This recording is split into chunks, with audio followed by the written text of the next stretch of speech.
Hola. Buenas. Estamos de nuevo en otro capítulo del podcast Chile-España y en este vamos a traer el tema de la memoria, ¿no, Dani? Exactamente, somos Daniel Tumala, Leire Pérez Lucía García. y Anto Chávez. quien no pudo estar aquí presente, pero nos va a apañar desde la distancia.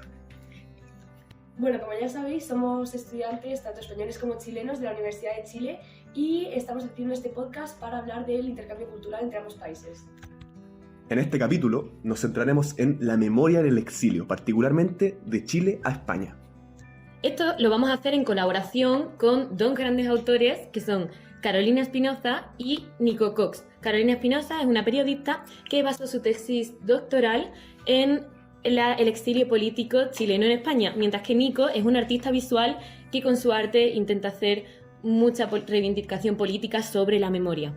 Dicho esto, para comenzar, le preguntamos a Nico qué es lo que él entendía por memoria histórica. Yo creo que la memoria histórica en realidad es acción.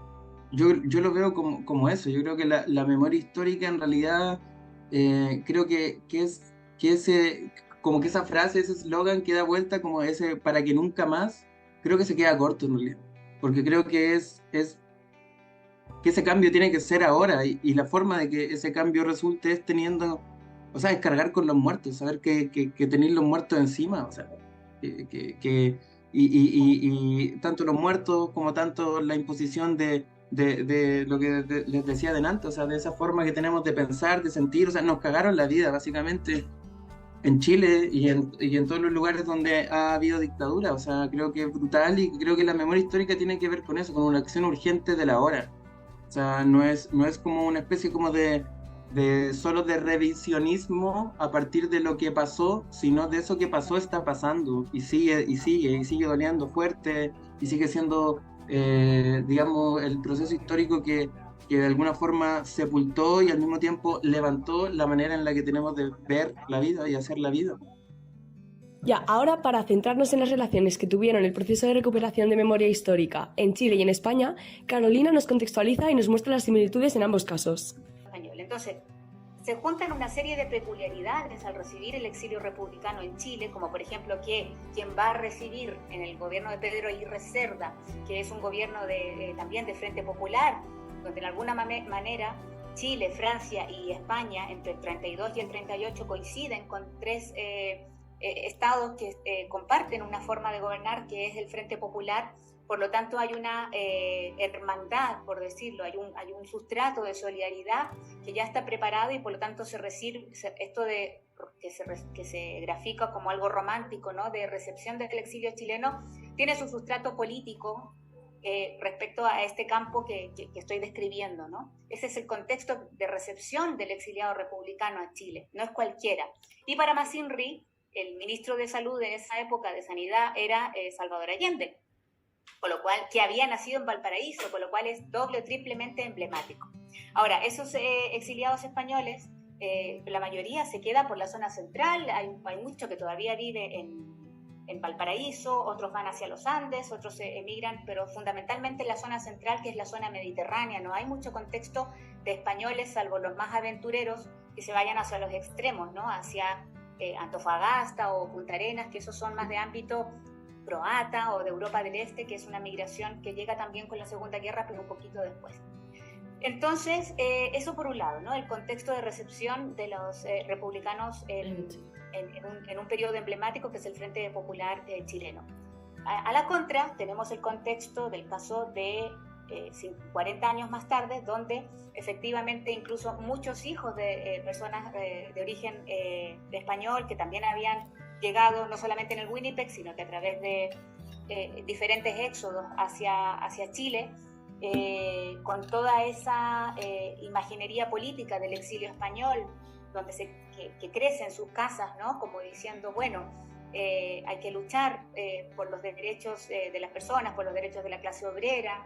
Recordemos que esos años posguerra, Segunda Guerra Mundial, son los años donde comienza la Guerra Fría y Chile adopta una posición que tiene que ver más con la más prorrusa o más prosoviética que la de América, aunque eso no significa que intervención americana no hayamos tenido. Lamentablemente hemos tenido desde el inicio de los tiempos. Y para contextualizar, si queréis, ese periodo de intervención norteamericana en nuestro país, en Chile, os recomiendo el libro de Joan Garcés, de Soberanos e Intervenidos, que seguramente lo conocéis, y ahí explica muy bien por qué España, y ahí aludiendo a vuestra pregunta, ¿no? Todos y se decía esta mañana en un congreso que estábamos, tanto Chile como España sí tienen algo en común, aparte de los poetas, aparte de todo el imaginario de vivir por situaciones de violencia política muy parecida. Además, hemos sido víctimas de intervención norteamericana, ¿no? Y en algunas más que en otras, ¿no? En España, de una manera más silenciosa, con el Plan Marshall, con bases americanas, luego con la OTAN, pero eso no significa de que desde el inicio de ambas historias republicanas, o democráticas, existe la intervención norteamericana, y va a ser una intervención, como toda intervención norteamericana, violenta, y que tiende a violenta y con bajas civiles y en pro de la democracia, ¿no? También le preguntamos a Carolina sobre las narrativas de las mujeres chilenas y sus experiencias durante el exilio. La mujer, por lo general, si era militante, efectivamente pasó casi por las mismas penurias, pero eso no lo va a contar. Va a poner más en el foco, ¿por qué? Porque es una experiencia traumática, que te echen de tu país, que tengas que irte incluso afectivamente, que por ejemplo tú estuvieras de novia con un tío 30 días antes del golpe, y el golpe te empuja a irte con esa pareja, que a lo mejor si no hubiera habido golpe, pues que ni seguís ni 2 meses, porque cortáis o qué sé yo. Y una situación traumática como esa te obliga a irte a convivir con una persona. Yo creo que es más violento que casarse, sino que a irte al extranjero, a un país desconocido, a tal no sé qué, a unirte, a lo mejor sin quererlo. Entonces es una situación violenta. Y muchas mujeres no resistieron a ello, muchas parejas se disgregaron, pero siempre se ha echado un poco la guasa a esto diciendo de que no, porque los hombres conocieron a la sueca y se fueron con la sueca, o las mujeres descubrieron el feminismo. En el caso de países, por ejemplo, no hablo de España, pero por ejemplo en Canadá, donde el movimiento feminista estaba en su apogeo en el 73, 74, entonces lo que hacen es decir, pues que yo me voy a quedar en la casa, digo, te quedas tú. No solamente eso, sino que implica que tienes otra manera de ver las cosas y te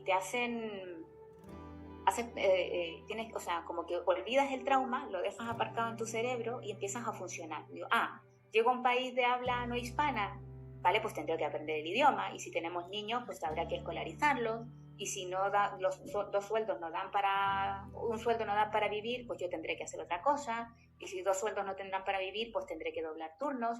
Entonces la mujer toma una actitud más pragmática, que no tiene tiempo, no se permite llorar. Otro factor que encontramos verdaderamente interesante en nuestra conversación con Carolina fue sobre el arte y la literatura. Después se produce un imaginario transnacional donde se reflexiona y se conecta, ¿no? Resulta que las canciones de la Segunda de la República las conocimos en Chile por Rolando Alarcón, que era un cantautor chileno que lamentablemente murió poco antes del golpe, de una muerte natural. Y así se van fraguando cosas, ¿no? Y resulta que Neruda, pues había esto del golpe de Estado chileno y su asesinato, ¿no? Porque ya se sabe que fue un asesinato, conecta con la matanza de sus amigos en la Guerra Civil Española, ¿no? De Federico, de Miguel Hernández.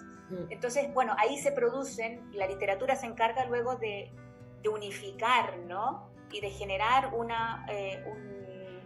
corpus que conecta el folclore, la poesía, la literatura, las luchas. Y hablando del arte, aprovechamos para preguntarle a Nico por qué su arte está orientado a la memoria y la dictadura. ¿Cuál es la importancia de esto? Porque creo que no se puede hablar de otra cosa. Pero creo que vivimos en un mundo en donde la cuestión política, el enfrentamiento, digamos, ideológico, tiene que ser directo. Entonces, la mayoría de las piezas, porque pueden haber una que otra que tenga otra vertiente por ahí, que sea como de algo más, que aborde como otros temas, entre comillas, o de otra forma, los principales son eso, o sea, son el antifascismo, el posicionamiento libertario, y eso tiene que ver demasiado como con la memoria histórica, política, social del territorio que estoy habitando, y en este caso, claro, en Chile, entendiendo que la dictadura es o sea, es en todos sus aspectos, o sea, yo me siento un producto de ese proceso social, o sea, en cómo pienso y cómo siento está el fascismo y el neoliberalismo metido en mis huesos, o sea, pienso de esa manera, siento de esa manera y no me doy cuenta porque eso está introducido a un nivel ya esencial en cómo nos comportamos y en cómo vivimos y cómo configuramos nuestra vida. O sea, Chile es uno de los países más capitalistas del mundo, o sea, creo que eso hay que tenerlo claro, entendiendo también los procesos históricos de que de alguna forma ahí empieza un poco el experimento del neoliberalismo. Entonces, nada, o sea, no se puede hablar de otra cosa, ¿no? Creo yo. Igual es tajante, obviamente, lo que estoy diciendo, pero es como una forma de decir que son los temas que creo que vale la pena abordar y que creo que hay que darle frente al enemigo. O sea, hay enemigos. Una vez escuchadas las palabras de Nico y sus reivindicaciones, volvemos a hablar con Carolina para entender cómo se ha desarrollado la importancia de la memoria en la actualidad.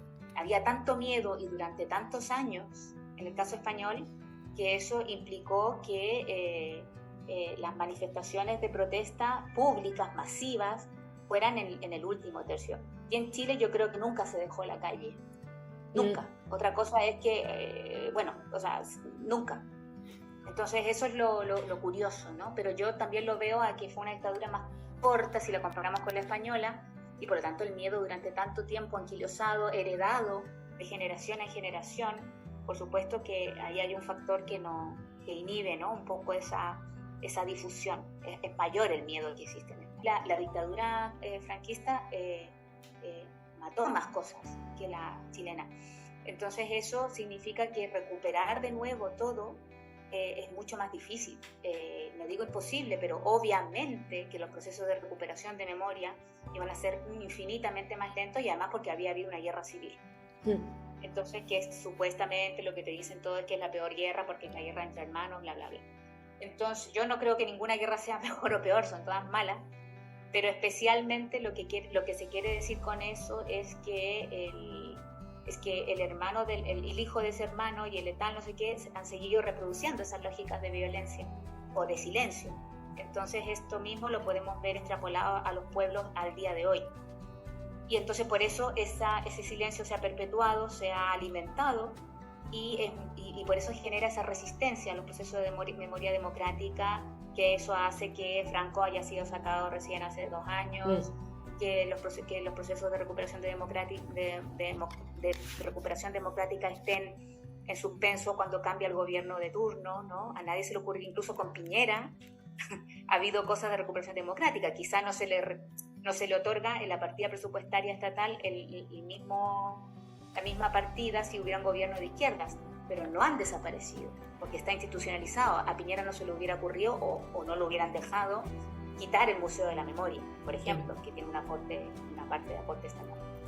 Como explica Carolina, la herencia de las dictaduras no ha desaparecido, sino que está presente en nosotros en cada acción. Esto es lo que nos explicaba Nico, que quería reivindicar en su obra titulada La marca del horror. Esta obra consistía en tatuarse en la palma de la mano la firma del general Pinochet. O sea, es literalmente una invitación a la acción, o sea, decir, oye, tengo esta marca, tengo esta herida, tengo esta firma en mi cuerpo, y en ese cuerpo histórico, digamos, en ese cuerpo histórico, social, político, pero hay que accionar para que esa firma desaparezca, entendiendo que jamás va a desaparecer al mismo tiempo. Uh-huh. Porque un poco eso, un poco la memoria también, o sea, eso que está para hacer lo contrario, sabiendo que nunca va a dejar de estar. O sea, esa mancha con el tiempo esa firma va a transformarse en mancha, quizás ya no sea tan legible, pero al mismo tiempo ya se va a disipar esa forma específica.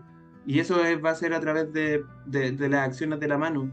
Al fin y al cabo, lo que ambos autores promueven es la toma de conciencia de cómo los procesos históricos repercuten en el presente.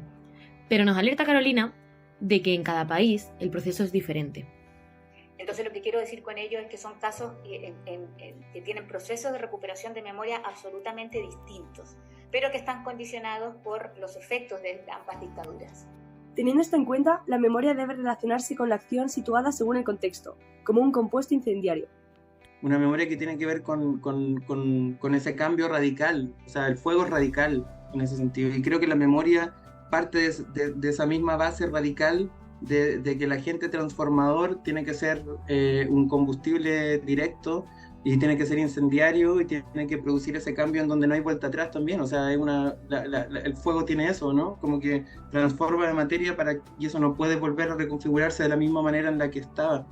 Entonces, en este viaje por la memoria del arte de Nico, hemos presenciado su poder combativo y la profunda conexión entre la memoria chilena y española. Descubrimos las similitudes entre ambos procesos dictatoriales en Chile y en España y cómo influyeron en los procesos de exilio y en la construcción de la memoria en ambos países. Los testimonios de Carolina nos han revelado la importancia de visibilizar también a las mujeres en el proceso de exilio, recordándonos las consecuencias de la opresión y el desarraigo que también enfrentaron.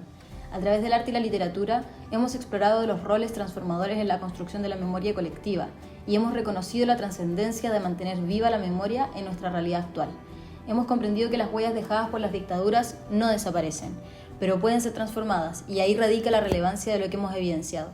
En este recorrido hemos sido testigos del poder determinante del arte y la creatividad, confrontando las injusticias y construyendo así puentes entre generaciones y culturas. Nos llevamos la convicción de que cada voz cuenta, cada historia importa, y de la relevancia de perseverar y transmitir estas memorias. Así es. Bueno, chicos, vamos a ir cortando, que nos quedan solo 15 minutos. Gracias por sintonizarnos. Y nos vemos en el próximo capítulo de Chile, España. Adiós. Adiós. Chao, chao.